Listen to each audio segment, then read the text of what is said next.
یہ باتیں کرنے کرانے کی ہیں کہ خود سے کام کر لینا سنت ہے؟ آپ نے 2 منٹ لگائے ہیں اور آپ نے کسی پر روب ڈال کے آپ فارغ ہو گئے۔ اخلاقی رویوں میں سب سے زیادہ ضروری تو دوسرے کا احساس کرنا ہوتا ہے۔ اخلاقی رویوں میں سب سے زیادہ حاجت تو دوسرے کی تکلیف اور شدت کا احساس کرنے کی ہوتی ہے۔ میرے صاحب فرمایا کرتے تھے 10 منٹ کیوں انتظار کراتے ہو لوگوں کو؟ تم نے ممبر پہ کہا تھا میں 2:15 بجے جماعت کراؤں گا، 2:16 کیسے ہوئے؟ تمہیں اس کا پاس ہونا چاہیے تھا، تمہیں خیال ہونا چاہیے تھا کسی شخص کو کسی وجہ سے کوئی تکلیف، کوئی کسی اذیت کا شکار کیوں ہو، کوئی پریشان۔ میں اب تو الحمدللہ آپ اتنی بڑی تعداد میں آ گئے کہ جگہ آپ کے لیے مشکل ہو گئی، ورنہ شروع میں جب میں محافل کا ٹائم دیتا تھا تو میں وقت پہ چلا جاتا تھا۔ اگر کسی سے کہا ہے نا کہ 6 بجے آئیں گے تو 6 بجے چلے گئے، وہ کئی والی گھر والے پوچھتے سن تسی آ بھی گئے ہو، تو میں کہتا سانو تسی ویلے ہیں سمجھ لو۔ ہمارا مزاج نہیں ہے نا جی، بلکہ ایک تقریب میں مجھے دعوت دی گئی تو اس پہ لکھا تھا 6 بجے، تو میں وہاں پہنچا تو میزبان بھی نہیں آئے تھے۔ مجھے بتائیں شادی کا کارڈ سارا خاندان بیٹھ کے لکھتا ہے نا، روانگی برات 1 بجے، 1 بجے جاتی ہے برات، مشترکہ جھوٹ بولا سارے خاندان نے۔ یہ رونے کی بات ہے، ہنسنے کی تھوڑی ہے۔ مسلمان اور جھوٹ بولے، مشترکہ طور پہ کہا یہ جھوٹ ہے۔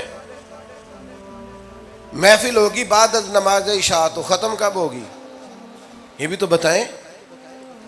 آپ نے قوم کو تو ایک شخص کا بتایا تھا کہ فلاں صاحب خطاب کریں گے، یہ مقامی، قومی، عالمی شہرت یافتہ، یہ کہاں سے آ گئے؟ کیوں تکلیف دی گئی؟ بلکہ ہم نے تو منصوبہ بندی کی ہے کہ لوگ ہمارے جلسوں میں نہ آئیں۔ ستائے اتنا ہے، ایک جگہ پہ میں حاضر تھا تو 1:30 بجے مجھے مائک دے رہے تھے، اب تو میں جاتا نہیں ہوں، رات کو چھوڑ دیا ہے۔ 1 بجے رات کو مائک دے رہے ہیں تو نقیب بیچارہ رٹی رٹائی بات کر رہا ہے، کہتا ہے بلا تاخیر۔ میں نے کہا ابھی بھی بلا تاخیر ہے، کر لو تھوڑی تاخیر۔ خدا کے بندو ختم کرو، آدھے گھنٹے میں مسئلے کی سمجھ آ جاتی ہے، ایک پیغام دو، بات ختم ہو گئی۔ اتنا الجھاؤ اور اتنا بات کو کھینچنے کا معنی کیا؟ اپنے رویوں کے اندر۔ میں چلا گیا 6 بجے تو میزبان صاحب بھی نہیں آئے تھے، تو وہ تقریب کب شروع ہوئی؟ 9 بجے۔ تو میں نے ان سے کہا غور سے دیکھ لو کہیں میں تو نہیں الٹا پڑتا رہا، 9 اور میں 6 سمجھتا رہا ہوں۔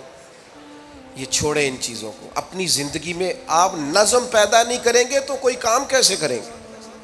حضرت حکیم الامت مفتی احمد یار خان صاحب نعیمی رحمۃ اللہ علیہ، مفتی صاحب رحمۃ اللہ علیہ جب جمعے والے دن الحمدللہ کہتے تھے نا تو پورا 1 بجا ہوتا تھا۔ لوگ گھڑی کو کہتے تھے تو غلط ہو سکتی ہے، پر مفتی صاحب پورے ٹائم پہ الحمدللہ کہتے ہیں۔ بلکہ ان کے بارے میں معروف ہے کہ وہاں ایک ذمہ دار تھا، بھینسوں کا دودھ دھوتے ہیں نا دیہاتی لوگ، تو عصر کی اذان سے 5 منٹ پہلے مفتی صاحب مسجد تشریف لے جاتے۔ یہ اخلاق ہے، یہ آپ کا رویہ ہے، یہ آپ کا انداز ہے۔ عصر کی اذان سے 5 منٹ پہلے جاتے تھے، جا کے وضو بنانا پڑے تو سنت ادا کر کے بر وقت نماز میں شامل ہو جائیں۔ تو مفتی صاحب گزر جاتے تو وہ ذمہ دار اپنے بیٹے سے کہتا کہ اب آپ نا بچے کو چھوڑیں بھینس کے نیچے تاکہ ہم بھینسوں کا دودھ دھوئیں۔ تو ایک دن وہ بیٹا کہنے لگا ابا جی ابھی تو یہ سورج کھڑا ہے، عصر کا ٹائم کہاں ہوا ہے؟ تو وہ کہنے لگا تو چھڑ دے کٹا، مفتی صاحب لنگ گئے نہیں، ٹائم ہو گیا ہے۔ یہ ہمارے بزرگوں نے ہمیں رویے سکھائے۔ آپ نظم والے ہوں، اخلاق والے ہوں، سچائی والے ہوں، دیانتداری والے ہوں، دوسروں کا خیال رکھیں، کسی کو تکلیف نہ ہو ہماری وجہ سے۔ پتہ ہے رسول پاک صلی اللہ علیہ وسلم کی بارگاہ میں آ کے عرض کیا گیا یا رسول اللہ یہ ہمارے امام صاحب بہت لمبی نماز پڑھاتے ہیں، صحیح حدیث میں موجود ہے۔ نماز ہی پڑھاتے تھے نا، قرآن ہی پڑھتے ہوں گے نا، کتنا اعزاز والا کام ہے۔ یا رسول اللہ یہ بہت لمبی نماز پڑھاتے ہیں۔ اللہ کے محبوب علیہ السلام نے بلا لیا، اور لفظ پتہ کیا ہے؟ حضور فرمانے لگے میں لوگوں کو دین کے قریب کرتا ہوں، آپ دور کرتے ہیں۔ فرمایا جب بھی نماز پڑھائیں معتدل پڑھائیں۔ اور خود حضور کا عمل کیا ہے؟ حضور فرماتے ہیں جب میں نماز میں کھڑا ہوتا ہوں تو میرا دل کرتا ہے میں لمبی نماز پڑھاؤں، ہمارا جب کسی شے کو دل کرے تو ہم چھوڑتے ہیں. میرا دل کرتا ہے میں لمبی نماز پڑھاؤں، لیکن حضور فرماتے ہیں پھر پیچھے سے کسی بچے کے رونے کی آواز آتی، میں سوچتا ہوں اس کی ماں پریشان ہوگی، میں نماز مختصر کر دیتا. اور میرے بھائیوں، نماز میں بھی لوگوں کا احساس، ہماری طبیعت ہی نہیں رہی. کوئی آدمی ہارن دے رہا پیچھے سے اور سامنے گاڑی میں دو بندے کھڑے، گاڑی مین روڈ پہ کھڑے کر کے باتیں کر رہے ہیں، اور وہ ہارن بجا رہا ہے تو کہتے ہیں ٹھہر جا، آگ بجھانی ہے جا کے. ایک تو آپ نے اتنا ظلم کیا کہ آپ نے روڈ بند کیا، اور دوسرا اخلاقی رویہ یہ ہے.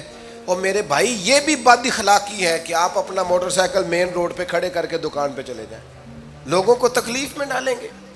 اسلام اس کی اجازت نہیں دیتا. رستوں کے نشان مٹانے والے کو نبی پاک نے تنبیہ فرمائی، کسی کو تکلیف ہو، اذیت ہو. اور بعض لوگ سمجھتے ہیں کہ میں نے پریشر میں رکھی ہوئی ہے دنیا، ڈرتے ہیں لوگ مجھ سے. جو ڈر کے عزت کرتا ہے وہ خوف کھاتا ہے، اور جو محبت سے تجھے سلوٹ کرتا ہے وہ تیرا احترام کرتا ہے.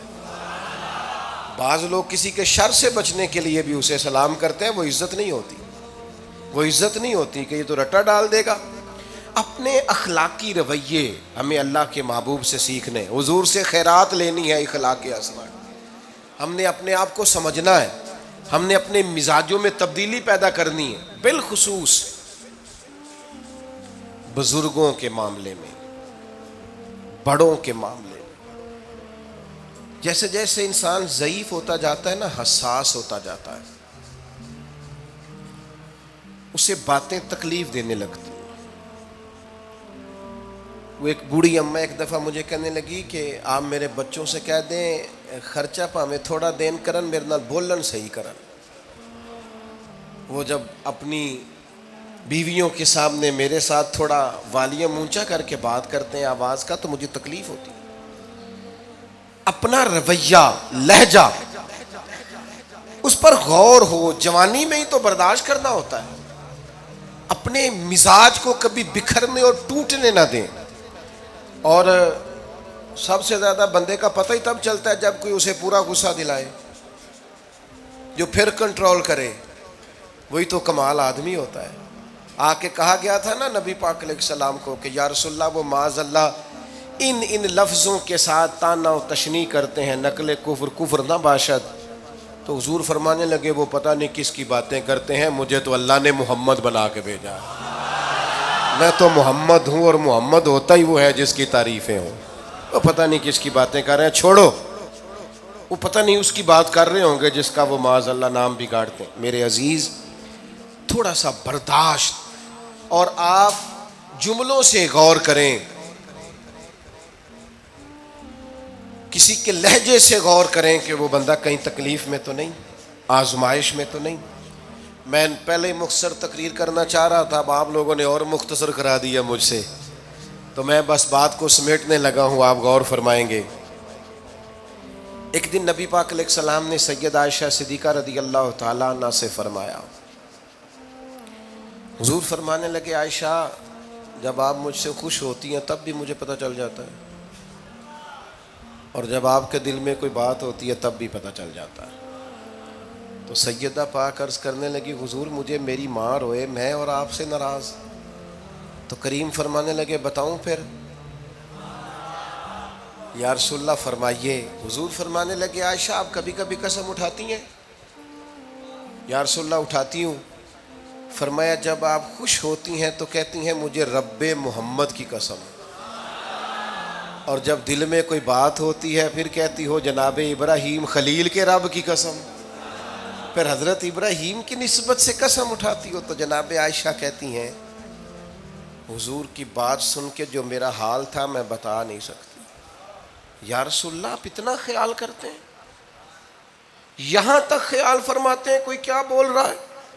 کہتی میں نے فوراً عرض کی کہ یا رسول اللہ مجھے رب محمد کی قسم ہو، میری زبان سے نام ہی جاتا ہے، میرے دل میں آپ ہر وقت موجود رہتے ہیں، دل میں.